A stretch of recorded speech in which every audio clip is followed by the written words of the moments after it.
हिंदू त्योहारों के बड़े और रंगीन कैलेंडर में तीज की अपनी एक खास जगह है, जो मॉनसून की हरियाली से चमकती है और औरतों की हंसी से गूंजती है।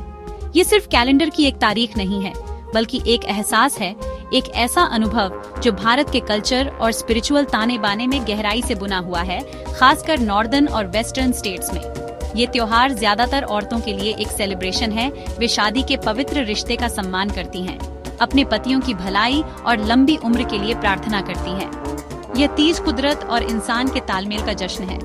गर्मी के बाद जीवन देने वाली बारिश के आने को तीज की कहानी हिमालय की शानदार चोटियों से शुरू होती है। एक राजकुमारी पार्वती थी। वह पहाड़ों के राजा हिमवान की बेटी थी और सती का पुनर्जन्म थी। सती ने पिछले जन्म में यज्ञ की अग्नि में स्वयं को समर्पित कर दिया था। पार्वती में शिव के लिए अटूट प्रेम था। उनके दिल में एक ही इच्छा थी, शिव से जुड़ना। उनकी भक्ति उनके अस्तित्व का उद्देश्य थी। उनके पिता राजा हिमवान की योजनाएं अलग थीं। उन्होंने उनकी सुंदरता देखा। उन्होंने पारंपरिक शाही विवाह चाहा। शिव का जीवन महल जैसा नहीं था। पार्वती को जब पिता के इरादे का पता चला तो वह निराश हुई। पार्वती ने महल छोड़ा। उन्होंने सहेलियों को अपना दुख बताया। वे सहमत हुईं और उसे जंगल ले गईं। वह घने जंगल में तपस्या करने बैठी। यह तीज कथा का निर्णायक पल है। उन्होंने अपने शाही रेशम त्याग दिया और गहने त्याग दिए और बेहद सादगी और कठिनाई का जीवन अपना लिया। उनका एकमात्र फोकस शिव थे। यह एक गहरा स्पिरिचुअल जर्नी थी। वह सालों तक एक पैर पर खड़ी रहीं। सर्दियों की कड़कड़ाती ठंड, गर्मियों की झुलसा देने वाली गर्मी और मानसून की मूसलाधार बारिश। उन्होंने केवल फल खाईं और जड़ें खाईं और आखिर में उन्होंने खाना पूरी तरह छोड़ दिया। केवल हवा पर जीवित रहीं। वह अपने दिन और रात शिव का नाम जपती थीं। उनका मन पूरी तरह से उनके रूप और सार में डूबा रहता था। जो कठिनाइयां उन्होंने झेली, वे उनके प्यार की वेदी पर चढ़ावा बन गईं।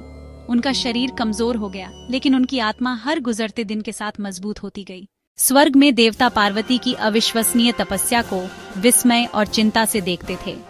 उनकी भक्ति की तीव्रता ने पूरे ब्रह्मांड में हलचल मचा दी। उनका तपस इतना शक्तिशाली था कि इसने तीनों लोकों को गर्म करना शुरू कर दिया, जिससे ब्रह्मांडीय संतुलन बिगड़ गया।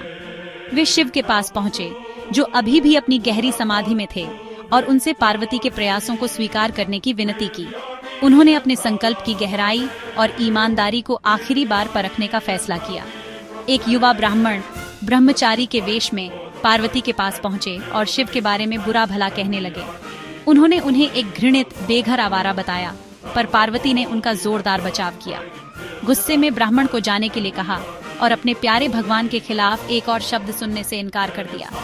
उसी पल उन्होंने अपना वेश छोड़ दिया और अपना असली शानदार रूप प्रकट किया। पार्वती खुशी और राहत से भर गईं। सालों की सारी कठिनाइयां पल भर में दूर हो गया। वह सफल हो गई थी। शिव ने धीरे से मुस्कुराते हुए उनकी जीत को स्वीकार किया और कहा कि वह उनकी कोई भी इच्छा पूरी करेंगे। खुशी के आंसू बहाते हुए पार्वती ने मांगा कि वह उन्हें अपनी पत्नी के रूप में स्वीकार करें, और शिव ने सहमति दी। शिव और पार्वती की गहरी कहानी सिर्फ एक कहानी नहीं है। यह एक पवित्र अनुष्ठान का ब्लूप्रिंट है, जिसे हर साल लाखों महिलाएं करती हैं। तीज का व्रत देवी पार्वती की तपस्या का अनुकरण है। व्रत आमतौर पर निर्जला व्रत होता है, यानी महिलाएं पूरे दिन भोजन से रहती हैं और पानी से भी रहती हैं। इसे दंड नहीं माना जाता, बल्कि आत्मनियंत्रण और भक्ति का कार्य माना जाता। यह शरीर को शुद्ध करता है और मन को भी शुद्ध करता है, जैसे पार्वती ने जंगल में किया था। महिलाएं मानती हैं कि इस अस्थायी कठिनाई से वे अपना प्यार और कमिटमेंट दिखाती हैं, न केवल अपने पति के लिए, बल्कि शिव पार्वती के लिए भी। पार्वती के संघर्ष और जीत से व्रत को आध्यात्मिक शक्ति मिलती है। व्रत तोड़ना भी उतना ही महत्वपूर्ण है। आमतौर पर शाम को चंद्रमा देखने के बाद और पूजा समारोह के बाद व्रत खुलता है। पानी का पहला घूंट या भोजन का पहला निवाला अक्सर पति देता है। यह प्रतिज्ञा के सफल समापन और प्रेम की प्रतीक है। तीज एक ऐसा त्योहार है जो सभी इंद्रियों को जोड़ता है। चमकीले रंग, मधुर ध्वनियाँ, प्यारी परंपराएं आपस में बुनी हुई हैं। तैयारियां अक्सर कई दिन पहले ही शुरू हो जाती हैं। सबसे महत्वपूर्ण अनुष्ठानों में से एक है हाथों और पैरों पर मेहंदी लगाना। महिलाएं एक साथ आती हैं ताकि बारीक डिजाइन बनाए जा सके। मेहंदी का गहरा लाल भूरा दाग प्यार, अच्छे भाग्य और वैवाहिक स्थिति की शुभता का प्रतीक। त्योहार के दिन महिलाएं अपने बेहतरीन पारंपरिक परिधानों में सजती हैं। हरे, लाल या पीले रंग के शेड्स में महिलाएं अपना 16 श्रृंगार करती हैं। चूड़ियां, पायल, बिंदी और सिंदूर तक सब कुछ शामिल होता है।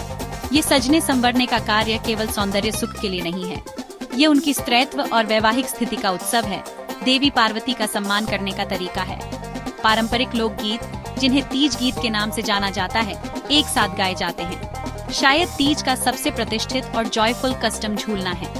महिलाएं झूलों पर बारी बारी से झूलती हैं, पारंपरिक गीत गाते हुए हवा में ऊंचाई तक जाती हैं। झूलने का कार्य स्वतंत्रता, खुशी और बचपन की बेपरवाह खुशी का प्रतीक है।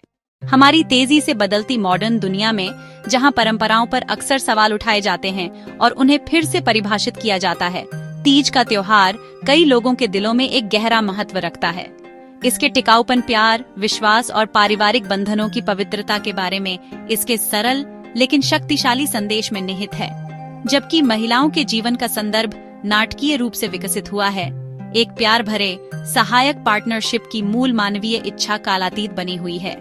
तीज मानवीय जीवन के इस मूलभूत पहलू का जश्न मनाने के लिए एक खूबसूरत, सांस्कृतिक रूप से समृद्ध ढांचा प्रदान करता है।